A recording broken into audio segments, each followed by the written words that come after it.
E aí galera, beleza? Então vamos para mais um vídeo aqui, falar um pouco de como é que foram esses últimos dias. Desde que foram pedidas as medicações novas e tal, ficaram prontas hoje, por conta de alguns empecilhos no próprio local que foi fazer as medicações, as formulações. Lembrando que assim, eu faço tratamento, etc., com as 3 especialidades que estão comigo. Porém, metade das minhas medicações são fitoterápicas, que é a parte que está sendo mais usada para me auxiliar um pouco mais na questão corporal, física. Então, peso, insônia, entre outras questões fisiológicas que eu preciso realmente cuidar. E a outra metade é referente à parte neurológica, entre bloqueadores e receptores, para poder equilibrar um pouco mais as minhas questões. Essa noite foi maravilhosamente legal, porque, por exemplo, eu tenho 3 cães. Desses 3 cães, um é um labrador enorme, adulto já, foi adotado, foi resgatado. E ele decidiu dormir comigo. E não só isso, ele decidiu acordar e dormir várias vezes à noite, latir. E dormir comigo, que eu digo, é na cama mesmo. Então, imagina um labrador, você está dormindo, ele vem e salta em cima de você durante a noite.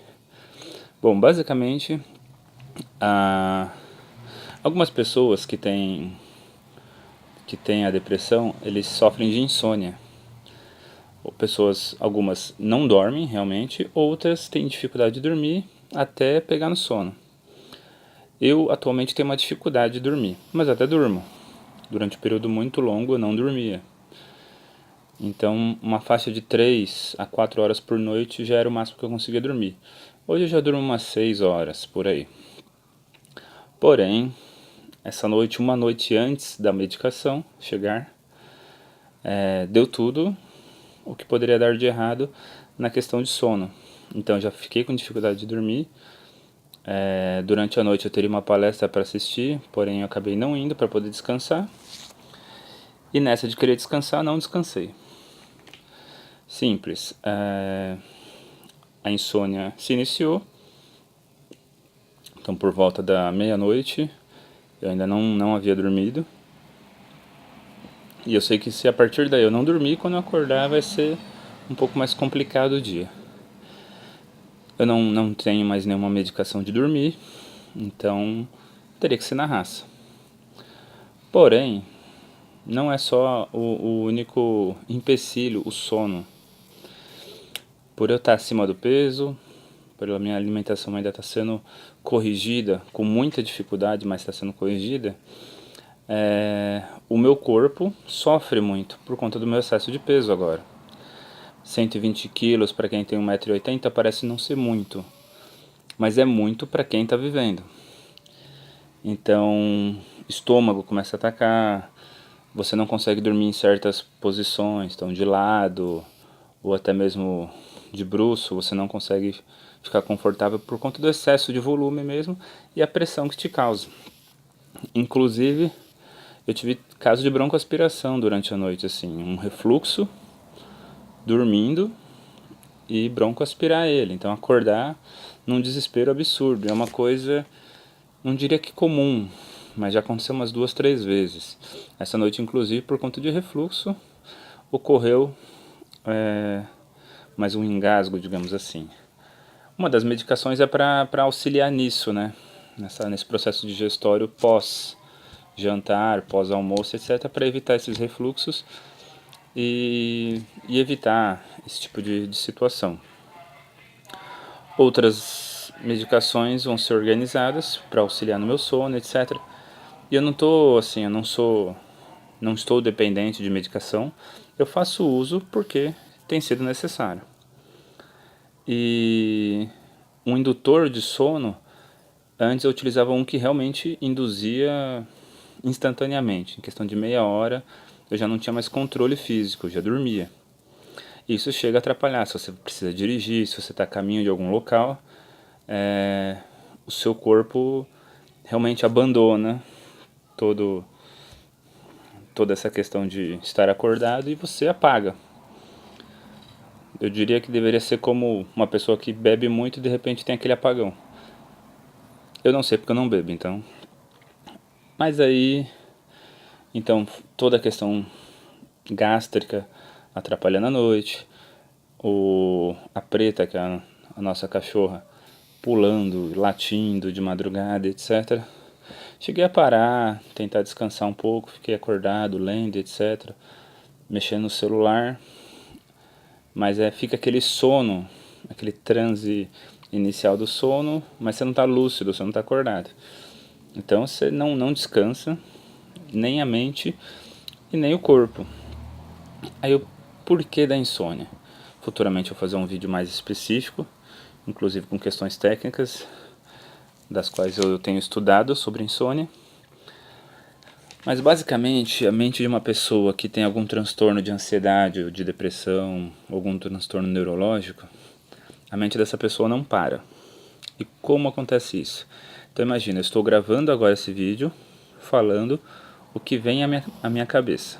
Não tem nenhum roteiro nem nada. Só que ao mesmo tempo, por mais estranho que isso possa parecer, muitas outras coisas, inclusive totalmente diferentes do que eu estou falando aqui, vêm à minha cabeça. E muitas vezes elas se tornam dominantes. Ou seja, estou pensando em um assunto, com outros micropensamentos em volta, atrapalhando, e de repente um desses micropensamentos se torna a prioridade. Então a sua mente reativa. Como isso funciona? Por exemplo, estou no período de dormir. Começo a pensar várias situações. Vou gravar vídeos, preciso treinar, será que eu vou chegar perto do patins amanhã, depois de amanhã? E começa a vir pensamentos. Só que toda vez que surge um pensamento novo, é como se sua cabeça reativasse assim, não, eu preciso ficar acordado porque eu preciso pensar nisso. É como se ela quisesse criar prioridades para qualquer assunto que você quer ter. E não dá. Inclusive, existem situações que você pode até entrar num conflito próprio com você mesmo. Então, por exemplo, você tem você começa a pressentir que você vai ter algum surto ou crise. Alguma crise, por exemplo, vou ter uma crise de pânico, estou pressentindo, começo a ficar ofegante, hiperventilar, começo a minha visão focal variar, então de repente eu foco muito, de repente eu desfoco, então começa a ter alguns sintomas básicos de uma pessoa que está entrando em crise, de ansiedade, de pânico, etc. E de repente, o que acontece é esse período, um pouquinho antes de você transbordar e entrar na crise, você pode ter essas explosões de pensamentos, que é elas que estão incentivando, inclusive se ouvir. Como funciona isso? Então imagina, eu estou entrando em crise, estou tendo a sensação de crise, começa a ficar ofegante, aí eu começo a discutir comigo mentalmente em uma dualidade. Então, eu começo a implorar, a pedir para não entrar em crise. Não posso, não consigo, por favor, não vou entrar, etc. Tal. Eu não quero mais passar por isso, etc. Tal. E a outra metade que você acabou se ouvindo, se for ver, é aquela coisa, não, vamos entrar, vai passar e relaxa. Então, quem quer te acalmar, o seu pensamento quer te acalmar que você não quer que tenha crise, ele acaba te deixando mais ainda ansioso. E o pensamento que quer que você tenha crise, ele acaba tentando te relaxar, porque a crise vai passar. E a crise que eu estou querendo dizer é uma crise de ansiedade, de pânico, que você quer fugir, que você quer chorar, que você quer extravasar. É como se você estivesse transbordando, você está no limite e de repente você precisa se entregar. Não tem nada a ver com crise de ideação suicida, claro.